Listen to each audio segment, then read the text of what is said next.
Hey you all, and good morning. Carpetbagger here, coming to you live from the north. More specifically, we are in New York, also known as New York City. We finally got in last night around, train arrived in the station a little bit after 2 o'clock. I was able to get out here, get settled in the room. I had to run some errands this morning. Luckily, I was able to purchase a new mask for my CPAP machine. I actually broke this tube on the train. Actually, the second time. Funny enough, the second time I've had a CPAP issue on a train. And nothing to do with the train. It's a coincidence. So now I've had to buy emergency CPAP replacement parts in both Los Angeles and New York City, which is kind of weird how that worked out. But it is cold, and it is going to be cold. It is going to be cold all week. Let me just see here. Should have checked before I started recording, but let's just see what it's 20 degrees right now. 20 degrees. 20 degrees is cold. And once I got up, when I got in last night and got up this morning and went out, I was like, what was I thinking? Why did I come here? It's so cold. There's snow everywhere. And, it suddenly started to seem like a huge mistake. I just think when I was in Minnesota and it was like -7 degrees, -26 degrees, that I looked at the weather for New York and it looked warm in comparison. But make no mistake, 20 degrees is not warm. 20 degrees is well below freezing. So we got to be somewhere. It's cold everywhere right now. Cold across the entire country. Somebody even said maybe some snow in Florida coming up. Maybe that's just a rumor. I don't know. But the reason I came back here to New York City is, I visited here back in November. I was only here for like 3 days, so there was like so much stuff I wanted to do. I wanted to revisit the city, come back here, take the train out here, and do some of the things that I wanted to do last time. And I think we're going to start out with one of those things that I really wanted to try to fit in last time that just didn't make the cut. So we're going to head out into the cold of New York City. I'm prepared though. I've got 2 coats on. I've got 2 different types of gloves. I bought these touchscreen gloves. They're kind of thin, but they do work. I did try them out. They do work. I got my fingerless gloves as well. I'm always just worried about just trying to work my equipment with gloves on. It's annoying. And so got my CPAP, got my gloves. I may need to take up a scarf at some point. I am wearing 2 pairs of pants, no Crocs, so I'm going to forego my normal hat with a nice warm winter's cap. And we are going to hit the icy streets of New York City. Please follow me.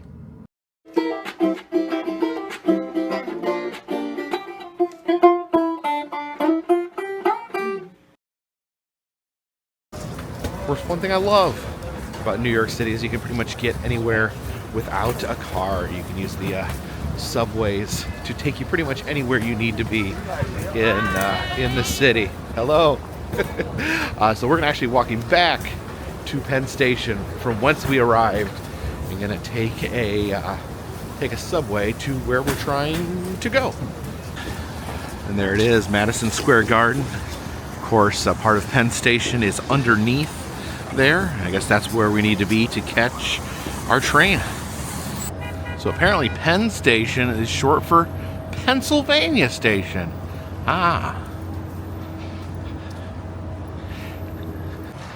And now I have absolutely no concept of where I'm supposed to get on my train. So it said to take the LIRR. Okay, LIRR stands for Long Island Railroad. I don't know if this is separate from the subway, but yeah, it said to take the LIRR. So let's hop aboard the LIRR. All right, so I bought my ticket here. Oh, there we go. Got it. All right, let's find the train. All right, not sure how this works. Let's go for it. Attend to small children by holding their hand while riding. Well, there's a train over there, but I can't get there because there's a gap. How does this work? I have a really hard time figuring out local mass transit. It's just, I don't know. Either I'm dumb or there's just a learning curve to it. Okay, there's the train. Walked up and around. Let's just hop on this train and see if it takes us where we need to go. There's a big bathroom right there. This train is suspiciously empty. I don't know. I'm on a train. The doors are open. There's no one else in here. Got my ticket. I don't see a lot of signage.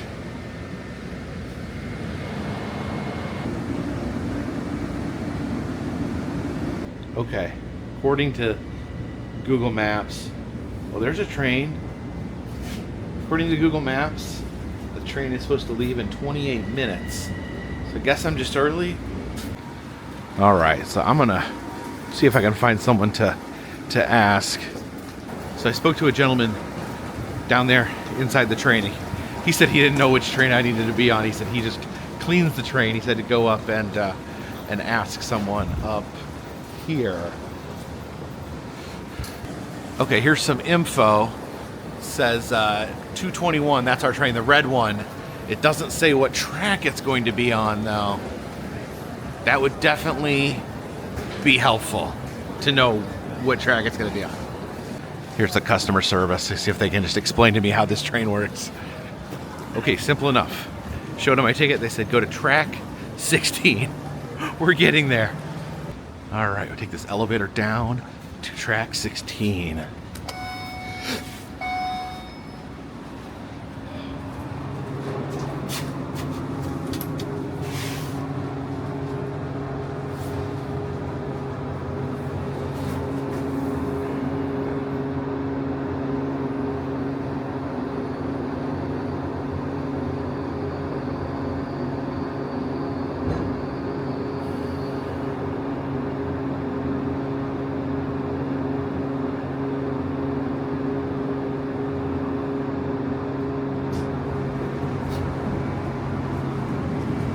Oh, okay, this is 16.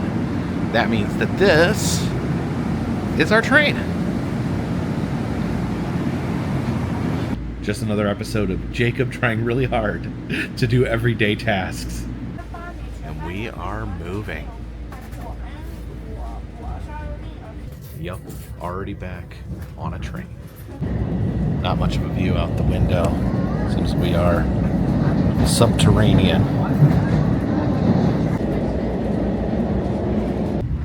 Okay, we are now above ground, but the window's a little foggy.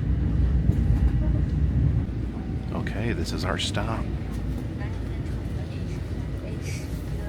All right, here we are at Metz Willets Point. Goodbye, train.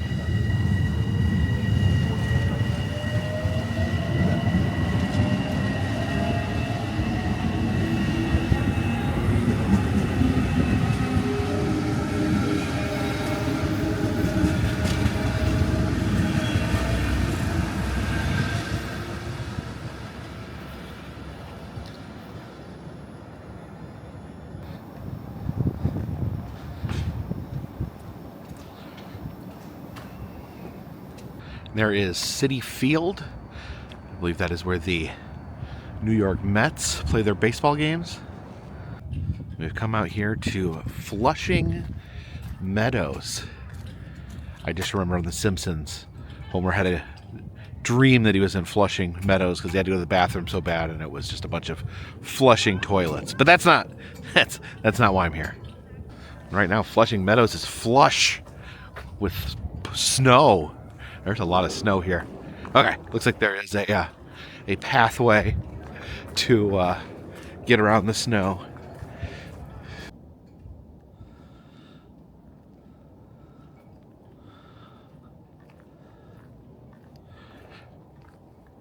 In the winter we can build a snowman. And oh my goodness, here it is, the Unisphere. Oh my gosh, it's pretty amazing finally being able to see this in person.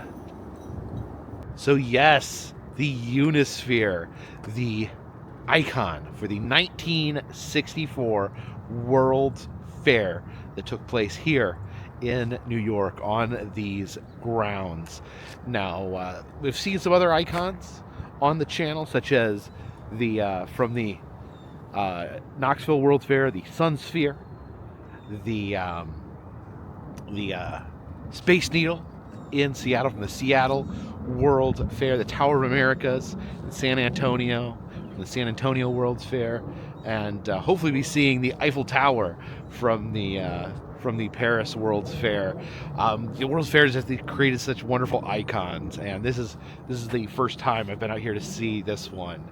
And so yeah, the 1939 and the 1964 World's Fair both occurred here, which is Flushing Meadows here in Queens, New York. Not much left of the fair, but the icon, the Unisphere, still stands.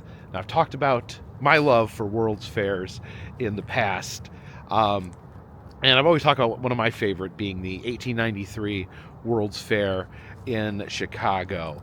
And but this, the 64 World's Fair, I may have some competition because it appeared to be a grand old time.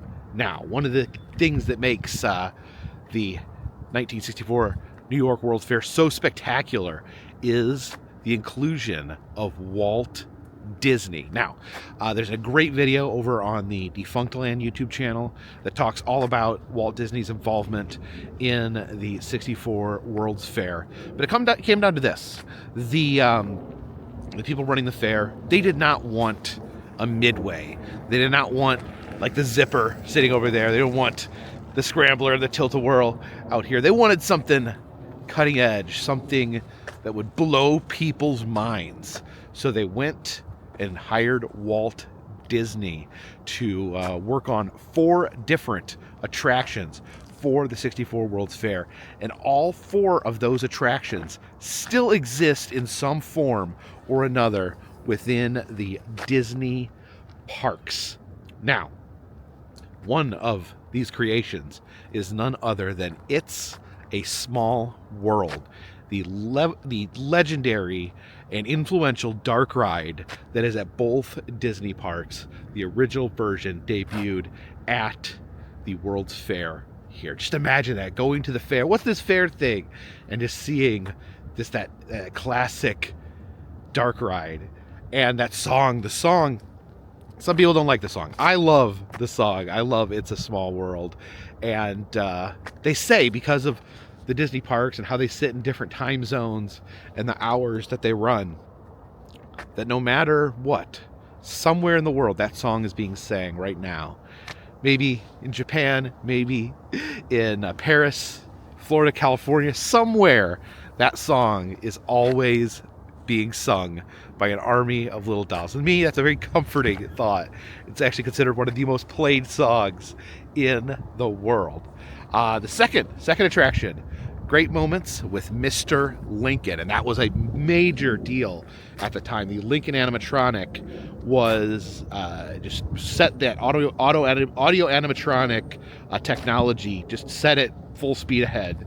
One of the things that made Disney parks so great was the animatronic figures, was the characters revolutionized by Walt Disney and his team. And the Lincoln was controversial at the time, bringing someone back from the dead, but that people got to see, for the Illinois Pavilion, got to see Lincoln rise from the dead in animatronic robot form. Ironically enough, Walt Disney himself now shares the stage as an animatronic with Mr. Lincoln at Disneyland. And of course, that led to the creation of the Hall of Presidents over in Florida. That was kind of a more realized version of that show. So we also we have Small World, great moments with Mr. Lincoln, and we also have the Carousel of Progress. Now, the Carousel of Progress I love it because it's something like you would see in at a World's Fair. It's designed. It's I think it captures the essence of what going to a World's Fair would be like. That animatronic rotating stage show. I think, now that I'm thinking on it, I think the main character actually has a fan from the World's Fair. I think it's this one. It could be wrong. Leave a comment in the comment section if I'm wrong. He has a fan that has the World's Fair on it. I think it's the New York World's Fair. Anyways, so that was at Disneyland. Then they moved to Disney World in Florida. But there's one more attraction. And this one doesn't remain in its entire form, and that is the Ford's Magic Skyway, where you would actually ride in a Ford vehicle, and it would take you through time, take you through different periods of time, including the time of the dinosaurs. And that's the only remaining portion of that ride, is the scene with the dinosaurs can actually be seen at Disneyland on the railroad. The final scenes of the indoor dioramas, you can see that deadly battle between an Allosaurus and a Stegosaurus play out. So man, I don't know, if I could go back in time and go to the 64 World's Fair and experience these things for the first time, that would just be mind-blowing. So basically, yeah, this was practically a Disney park right here. And these are the Remnants. Kind of the icon there almost reminds you of like Spaceship Earth or something similar. And you can see the U.S. up there. And you see the Unisphere is actually topographical. You can see the Rocky Mountains poking up there. It actually shows the mountains and valleys throughout the world.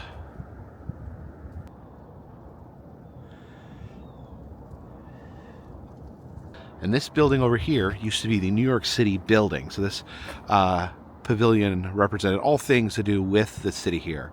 It is now the Queens Museum. Queens, as we are in the borough of Queens in New York. And they supposedly have an exhibit on the World's Fair inside. Let's go check it out.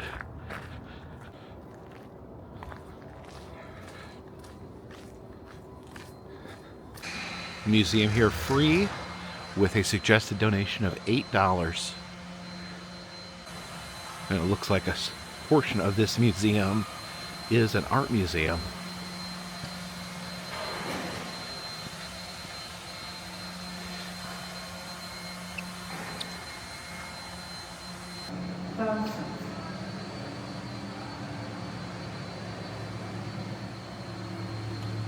Overload.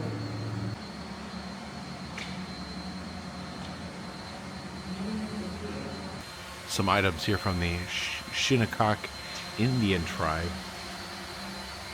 The canoe and the oars. And then a giant map of the New York watershed. The green shows where the water flows. And this gallery has an exhibit on Tiffany's lamps. These luxurious, expensive lamps that debuted in 1898. They make me nervous. I'm like afraid I'll knock one over. And here you can see how the sausage is made. They construct the lamp. And there's Tiffany. Louis Tiffany, that is the creator of the lamps, founder of the Tiffany and Company, the jewelry store here in New York City. And over here we have a panorama of the city of New York. You can see it on the ground there, past the glass. Just to get a better look at it, we gotta head up these stairs. Oh my gosh, look at this. It is huge. A miniature, but still enormous. Yeah, that is New York City. It is a large city. In fact, it is the largest city. It's nighttime in New York. Okay, it looks like the sun's starting to come up a little bit. You can see we're actually on this glass walkway where we can actually walk over top this amazing miniature. Over here is mini Manhattan. And as you see there, they actually have the original Twin Towers. There is a Statue of Liberty, Liberty Island over there. And right below us is Ellis Island. Heading up through Manhattan here, you can see Central Park, that big green area amongst some of the densest city in the world. I thought that was an insect. There's actually a very tiny airplane flying over our heads. I'm trying to find where we're at right now, but I think we're somewhere over there. Well, you can see that plane landing back into the airport. So this incredible map here was actually built in, right here as part of the New York World's Fair. So technically, maybe the fair's still going on, because I guess this was one of the exhibits to see at the New York City World's Fair. It says almost every building is accurate for the time it was built. And I guess they did update it. Up until I think the 1990s, they said they would change things around and update things to keep it accurate. But that is very, very, very impressive. Just the scale of that is amazing. Let's go over to that walkway. See if we can find Flushing Meadows. Another glass walkway where we can see the map. Oh, you can see the airport. The airport there. One of the airports. Yeah, it's hard to adequately explain just how enormous this is. It's pretty incredible. And I found Flushing Meadows right over there. If you can see, the Unisphere is right there in the middle, and I can see the building that we are in there right in the center. Oh, there's that plane. Do you guys see that tiny little plane? Yeah, there's more than one airport. Oh yeah, you see there's another airport not too far from where we're at right now. And I did see a plane take off when I first got here. Oh, it just landed.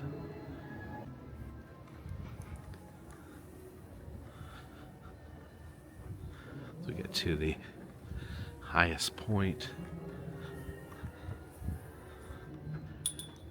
And there it is. Yeah, that's Manhattan there. Now Manhattan's kind of what I consider, it's like when people think of New York, like Statue of Liberty, Empire State Building, Central Park.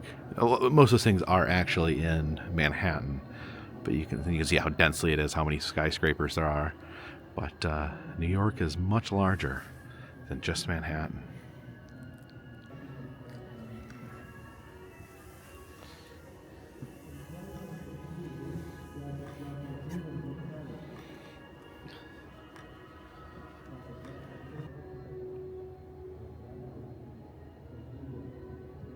Here's the original sign for the diorama. It says New York's World Fair, ride the indoor helicopters to see the world's largest model of New York City. So you used to be able to view the model from indoor helicopters. I'm assuming they're on some sort of cable or something, but that is amazing and wacky. And here is the World's Fair collection. All these items here from the 64 World's Fair. It's the World's Fair paint set.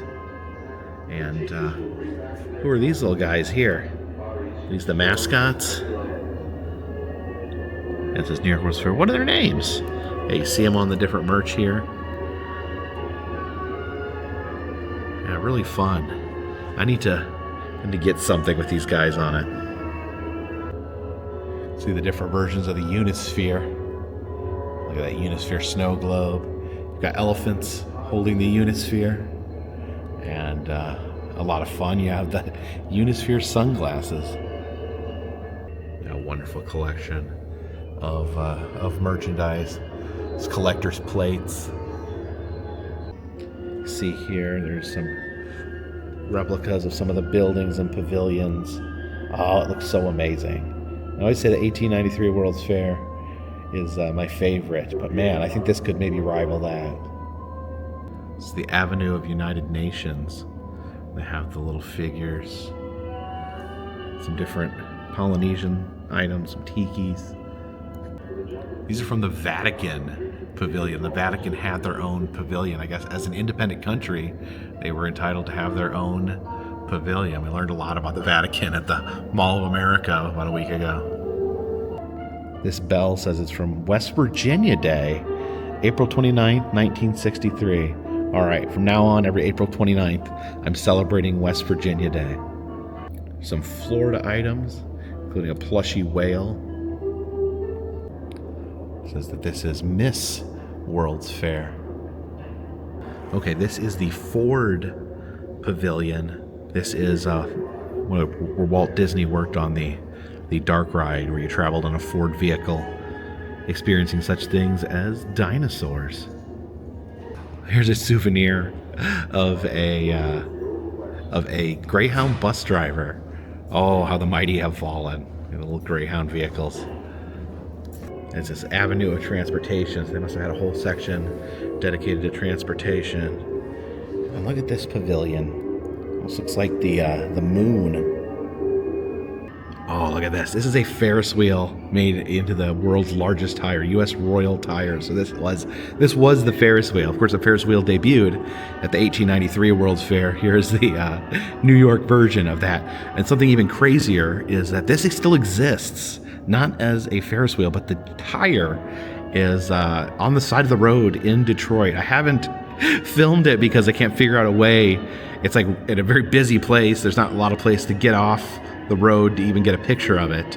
But yeah, it's still there. It's in Detroit. And can you say Moldorama? This is the Sinclair booth, the oil company, the Sinclair Pavilion, had Moldoramas of the dinosaurs here. Some of these dinosaurs you'll still find at museums and zoos.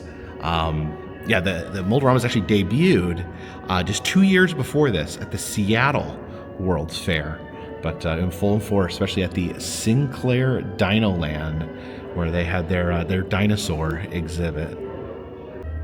Some more plates and mini Unispheres.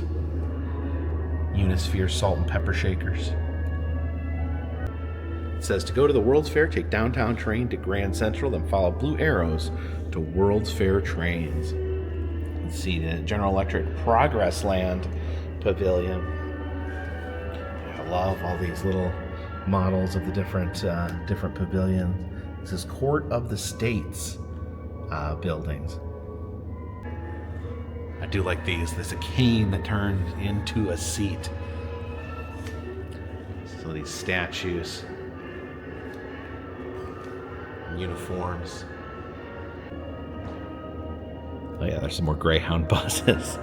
And this is the world's largest thermometer.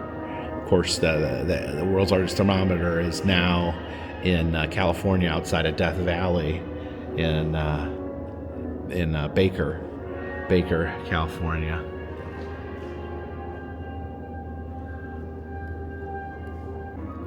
See models of all the little pavilions here. Oh, look at that. Some sort of car of the future. Yeah, it's crazy. All these elaborately designed pavilions, they are simply not there anymore. Just a few things remain from the World's Fair. And a whole bevy of ashtrays and lighters. Because back then, just about everyone smoked. Some pens, a back scratcher. Check this out. There is some pressed pennies from the New York's World Fair. Man, I'd like to get my hand on those.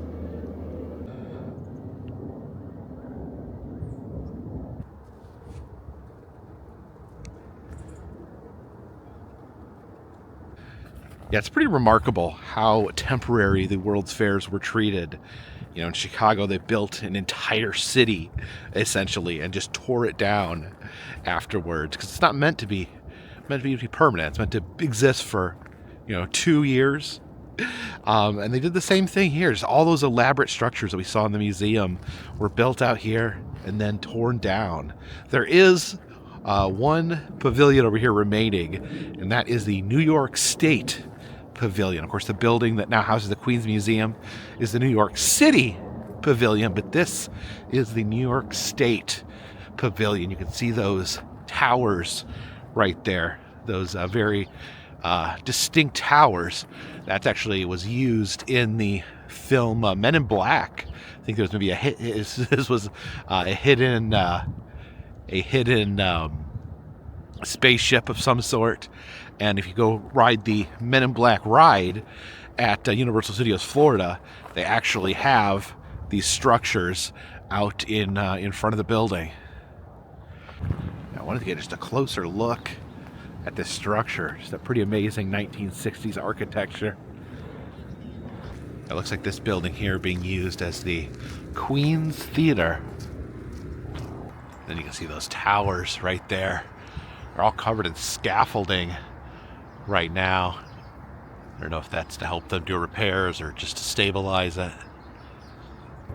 Yeah, just a little slice of all the amazing buildings that were here at one point, all the different pavilions. Would have been pavilions for all sorts of different states. Now would have been magnificent structures like that. We see this here kind of decomposing, but I'm happy that it's still here.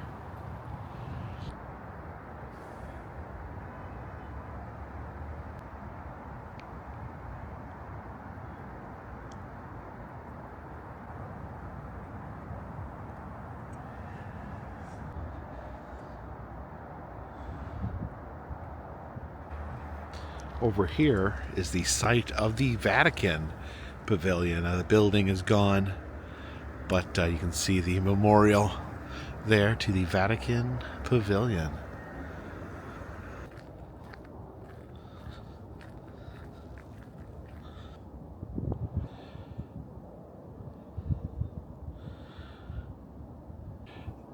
You can see other bits and pieces of the fair, like this big muscular statue here of this man throwing a rocket.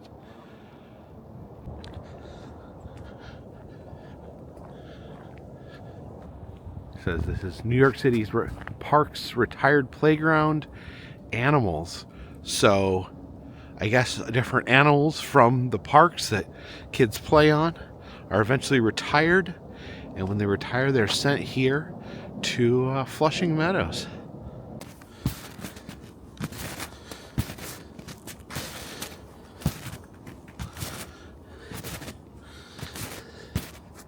Yeah, you can see the Unisphere in the background as these dolphins frolic through the park. So I guess these were animals from the park. Yeah, it looks like it's made out of concrete. Animals that would have been in a New York City park that kids could sit on and climb on. I guess they ask you to not climb on these because they are so old. That's why they're retired, because they've served their community. Yeah, it says, do not climb on the animals. They are retired.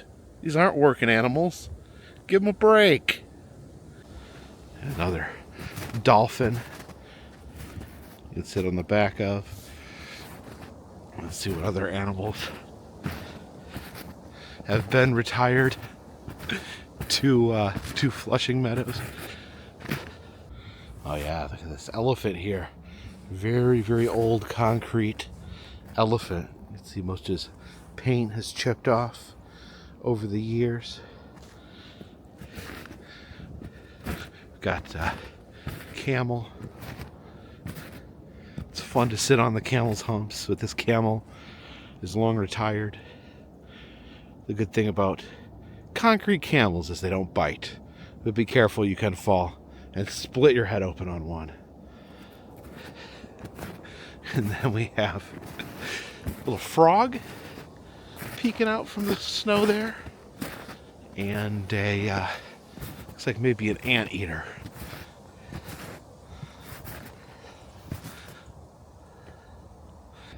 And that is Arthur Ashe Stadium. Don't know what sport they play there, but I know they've had some wrestling events there. And I think we're gonna make our way back towards Manhattan. So that train was separate from the subways. I think we're gonna try to take the traditional subway back.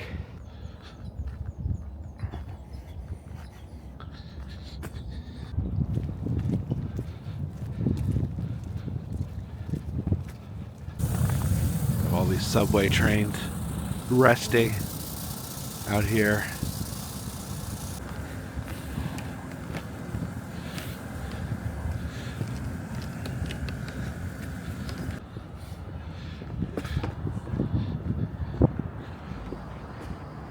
We're at the Metsville at the Point Station. We're going to take the 7 train back.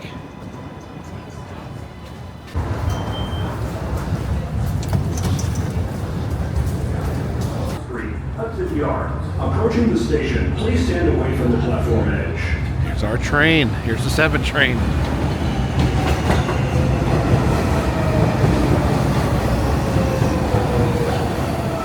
Oh, it looks crowded.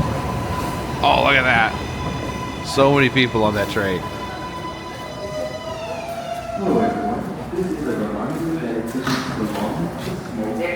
Oh, get in here. Oh boy, we are packed in here. 111th Street.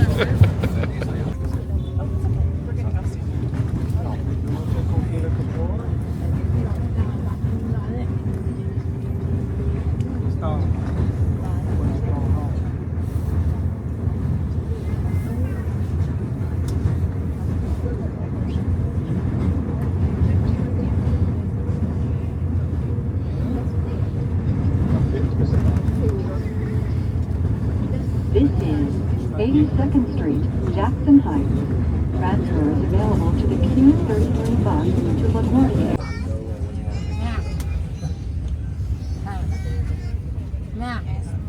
It is about 5:21. Maybe this was not the best time to go riding on the subway. I think everyone's headed home from work. Yeah, look how packed it was in there. Oh my goodness.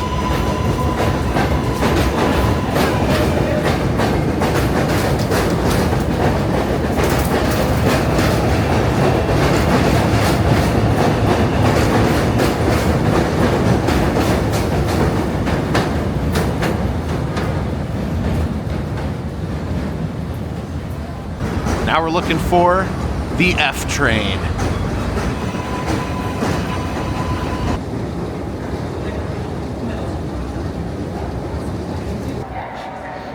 Just keep going down. Okay, I think this is our train.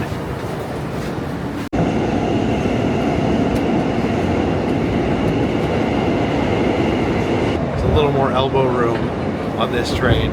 Whew.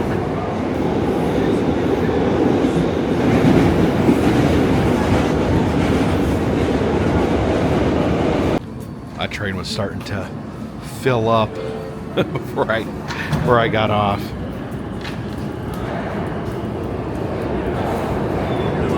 Oh, and there it goes.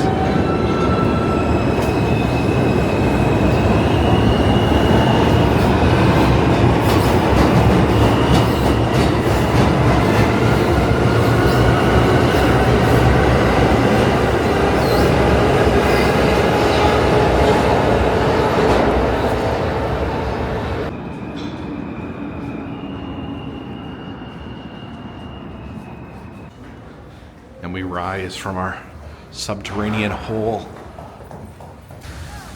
Looks like the sun set while we were underground.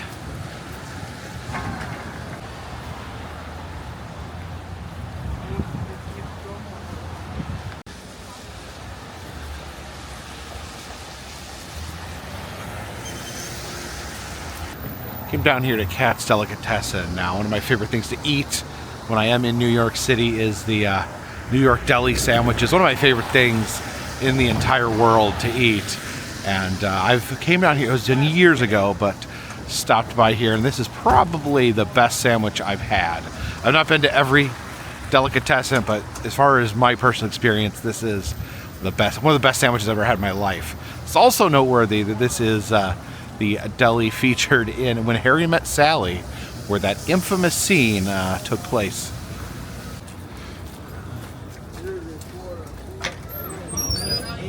Okay, so to get your sandwich, you go to any line here, give me a ticket, and yeah, you just go up there, tell them what sandwich you want, and they'll cut it right in front of you.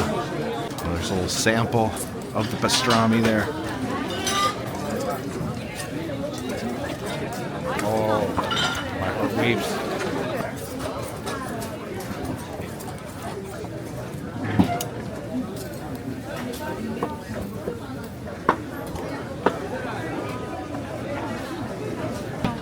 Oh, look at that.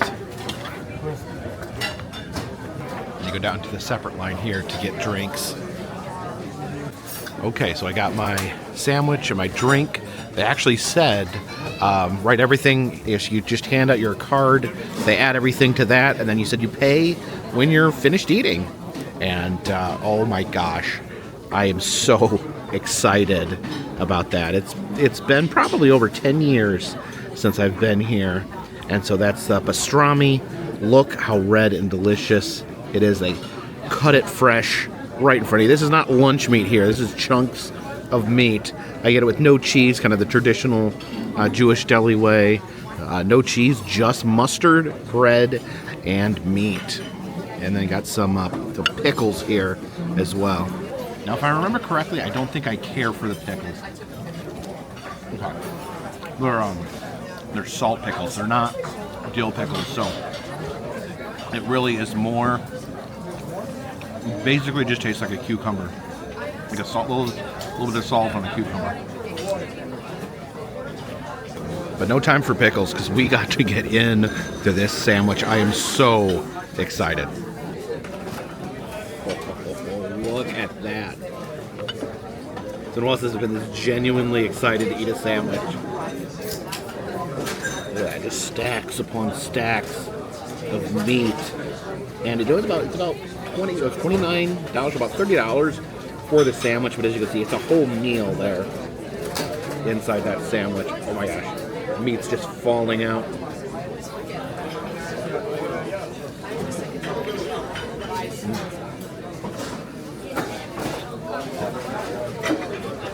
I want to cry.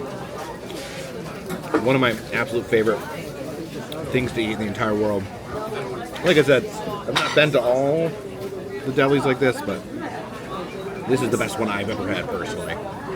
Just look at that.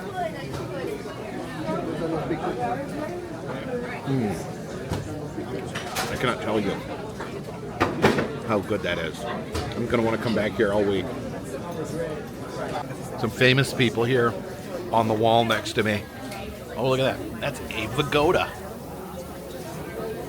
Yeah, leave a comment in the comment section. Is there anywhere else in New York that I can get a better pastrami sandwich than this? Because I certainly have not found one.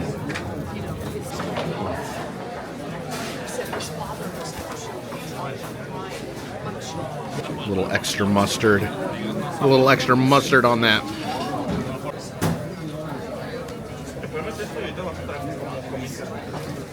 Oh, so what a meal. Just a pile of delicious, perfect pastrami. Seriously, probably one of my favorite meals in the entire world. You can actually see it's this table right here where Meg Ryan performed that infamous scene.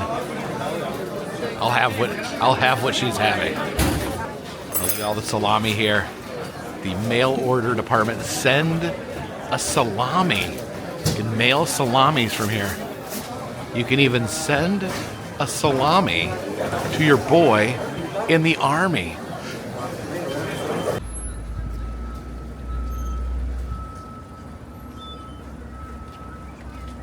So a great day here in New York City. I was so excited to finally see the New York World's Fair site. Both the 1939 and the 1964 World's Fair took place, and then always great to have a dinner here at Katz Delicatessen, one of my favorite meals in the entire world. I think I'm going to go ahead and hop a subway back to my hotel in Times Square. But thank you guys. It's been, I was worried this morning. I think it was a little colder than I was just in my head thinking. But once I got here, I was like, man, it is cold. There is snow piled up everywhere here in New York City, and the temperatures are low. Not as low as in Minnesota, but definitely very, very cold. But I can deal with this. If I can deal with negative 26 degrees in Minnesota, this is no problem at all. But thank you for coming along. Thank you for those of you who watch every day. I greatly appreciate that. It absolutely means the world to me. If you like the videos, please consider subscribing. If you're new here, basically what I do is I travel around the country. I've visited all 50 states, looking to go beyond that. I film roadside attractions, amusement parks, museums, haunted houses, other fun stuff. Do road trips here on the channel using trains, planes, automobiles, and even boats. If you would like to help out the channel, there's different ways to do that. I have a Patreon account. If you donate $3 or more, you will get a postcard once a month from me to you. Also, we have a souvenir shop on Etsy. We sell motel key fobs, pressed pennies, enamel pins, other souvenirs, and I am doing personalized messages on Cameo. So if you'd like to receive a personalized video message from me, or to send one to a friend or to a family member for any occasion whatsoever, all those things are down in the description below this video, and all those things help to keep this train on the track, this boat in the water, and this dirigible in the air. Until next time, my friends, this one's in the bag.